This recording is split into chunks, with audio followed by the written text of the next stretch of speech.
한국인과 네안데르탈인 26. 연대 측정 1. 살아있던 흔적 측정. 고인류에 대해 다루려면 몇백만 년은 보통으로 나오는데 많은 사람들이 궁금하게 생각하는 것은 발표되는 연대가 정말로 맞느냐이다. 사실 인간의 역사는 고문서나 유물 유적과 같은 자료들을 연구함으로써 밝혀진다. 그러나 인간이 글자를 사용한 것은 그 절대 연도가 겨우 몇천 년에 지나지 않는다.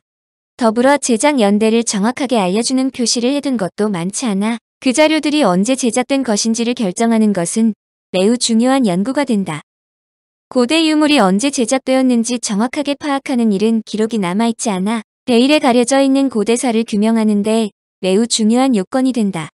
학자들은 고대에 살던 생명체이든 이들이 만든 유물의 정확한 연대를 측정할 수 있는 방법을 찾기 위해 총력을 기울여왔다.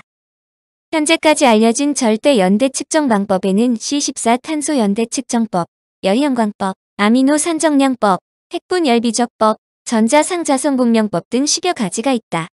세계를 놀라게 했던 예수의 수위로 불려지던 토리노 수위가 가짜임을 증명한 것은 유명한 C14 탄소 연대 측정법에 의해서다.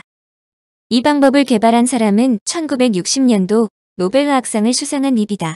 그는 제2차 세계대전 동안 원자폭탄을 제조하는 맨해튼 계획에도 참가했는데 그의 임무는 원자폭탄을 제조하는 데 필요한 우라늄 동위원소를 분리하는 방법을 개발하는 것이었다.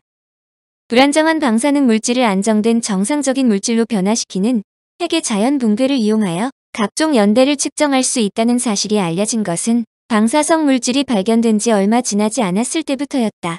러더퍼드는 1904년에 방사성 원소인 토륨이 어떻게 정해진 비율로 붕괴하여 시간이 지남에 따라 일련의 다른 원소들로 바뀌고 결국 납 형태로 안정화되는지를 설명했다.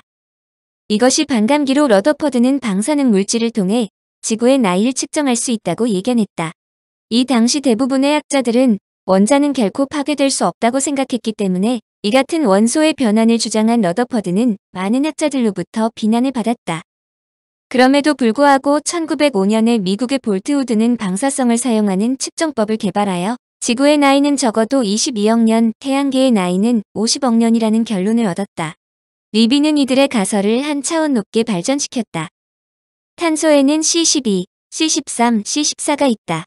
이 세 가지 탄소는 서로 무게가 다른 탄소로 동위원소라고 부르며 12, 13, 14는 무게를 나타낸다는 것을 모르는 사람은 없을 것이다. 처음에 있었던 C14를 1000개라고 하면 5730년 후에는 원래의 반인 500개로 되고 다시 5730년이 지나면 다시 반인 250개, 17190년 후에는 125개로 줄어든다. 이러한 성질을 갖는 동위원소를 방사성 동위원소라고 하는데 C14의 경우 반감기는 5730년이다. 대기 중에 이산화탄소는 탄소를 함유하고 있는데 그 대부분이 C12와 C13이고 C14는 지극히 미세한 정도밖에 함유되어 있지 않다. 대기 중에 이산화탄소에 함유되어 있는 C12의 양을 1이라고 하면 C13의 양은 0.01, C14의 양은 10의 -12승에 지나지 않는데 이 비율은 항상 일정하다. 리비가 착안한 원리는 간단하다. 생물이 죽으면 더 이상 대기 중에 이산화탄소를 흡수하지 못한다. 따라서 죽은 동물, 식물, 박테리아 안에 방사성 탄소인 C14는 붕괴되어 그 양이 점점 줄어든다. 반면 C12 또는 C13은 비방사성이므로 유기체가 죽어도 그대로 남아있다. 다시 말하면 C14 대 C12, C13 비율은 유기체가 죽은 뒤 시간이 지남에 따라 감소하므로 일단 한번 살아있던 물질이라면 이 비율을 측정하여 생명체가 언제 죽었는지를 알 수 있는 것이다. 리비는 생물체 안에서 C14 활동량을 감지하면 생물체가 살아있던 시기를 측정할 수 있다고 생각하고 대단히 민감한 가이거 계수관을 제작했다. 리비가 가장 신경을 쓴 것은 정상적인 방사능의 영향으로 그는 이것을 배제하기 위해 8인치 두께의 납으로 이 계수관을 둘러쌌다.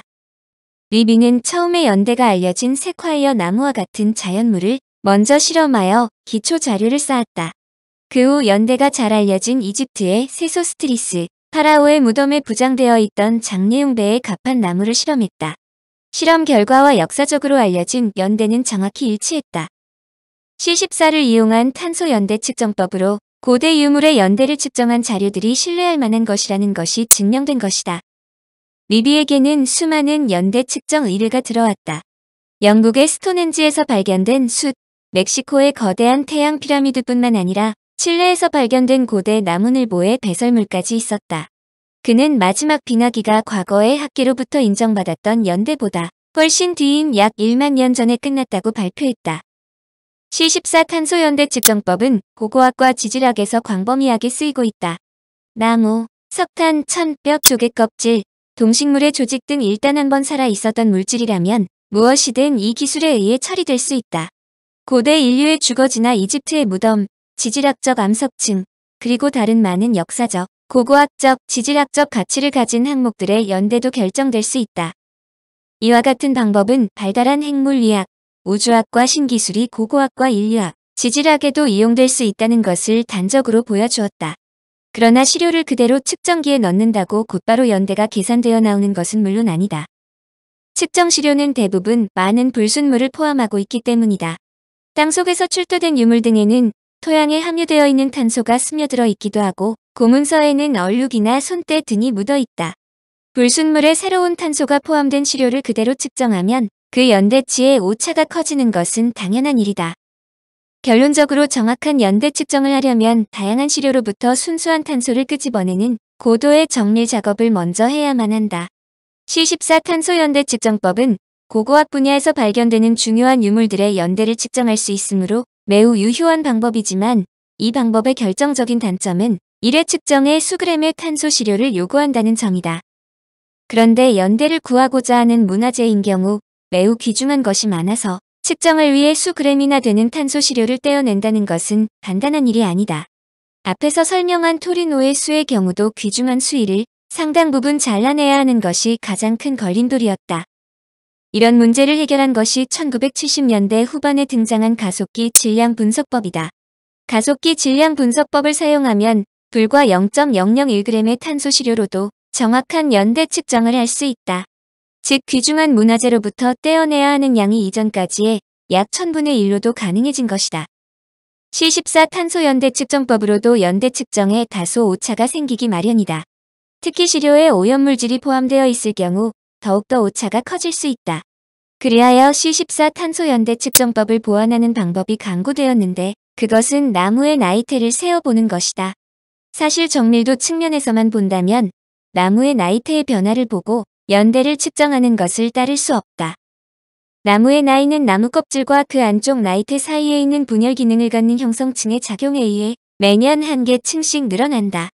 미국의 천문학자인 더글러스 박사가 20세기 초에 나이테를 이용하면 연대 측정을 정확하게 할 수 있다고 제안했는데 이를 열린 연대 측정법이라고 부른다. 이것은 C14 탄소 연대 측정법과 같이 복잡한 조건을 필요로 하지 않으면서도 오차가 적은 고정밀도의 연대 측정을 가능하게 한다는 장점이 있다. 특히 동양에서는 건축물을 비롯하여 많은 유물들이 나무로 만들어졌으므로 더욱 유용한 방법이다. 일본의 경우 기원전 1000년경 이후에 일부 목재로 만든 유물은 몇 년의 오차가 없을 정도로 정확한 연대를 측정하고 있다. 물론 학자들은 유물의 정확한 연대를 산정하기 위해 C14 탄소 연대 측정법과 열린 연대 측정법을 상호 보완적으로 사용하고 있지만 이 경우 목재가 발견되어야 한다는 제한 조건이 있는 것은 어쩔 수 없는 일이다. 한편 C14 탄소 연대 측정법의 또 다른 약점은 측정할 수 있는 연대가 제한되어 있다는 점이다. C14 탄소 연대 측정법은 대략 500년부터 7만 년까지의 대상물을 적용할 수 있다고 알려져 있지만 일반적으로는 35,000년 전까지가 한계라고 인정된다. 그렇다면 그 이전의 유물들은 어떻게 측정할 수 있을까?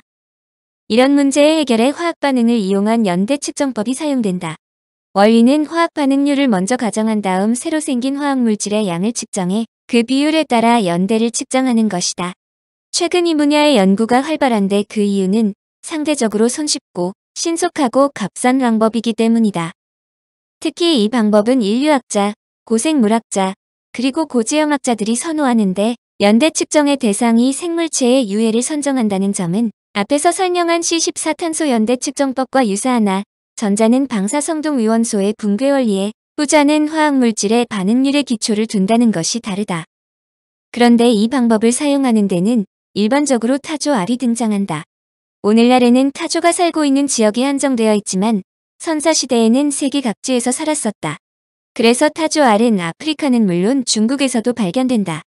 타조 알 껍질은 비교적 흔하게 발견되는데 알의 크기가 달걀의 20배에 달해 선사시대 사람들이 매우 유용한 식량으로 여겼기 때문이다. 게다가 타조 알은 두께가 1.5mm나 되어 사람이 올라서도 깨지지 않을 정도로 단단하므로 토기가 발명되기 이전에 물을 담아 다니기에 가장 이상적인 그릇이었다. 타조 알을 병처럼 꼭대기를 깨뜨리면 1리터 정도의 물을 넣을 수 있다. 타조 알로 연대 측정하는 것은 비교적 간단하다. 화석 속의 꼴에는 10여 가지 아미노산이 있다.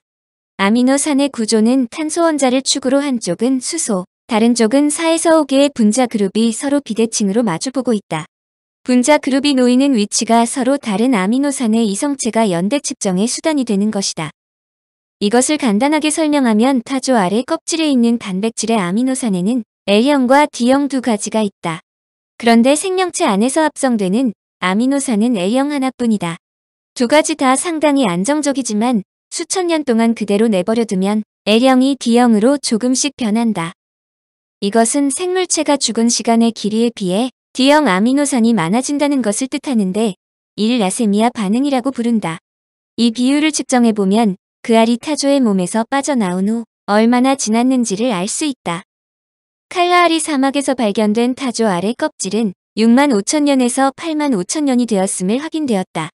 타조 알 껍질은 앞으로 더욱 정확한 인류의 변천사를 알 수 있을 것으로 추정하고 있다. 타조 알을 사용하면 3만 5천 년에서 20만 년 사이의 연대를 측정할 수 있다. 청취자에게 원하는 것은 1. 구독 2. 좋아요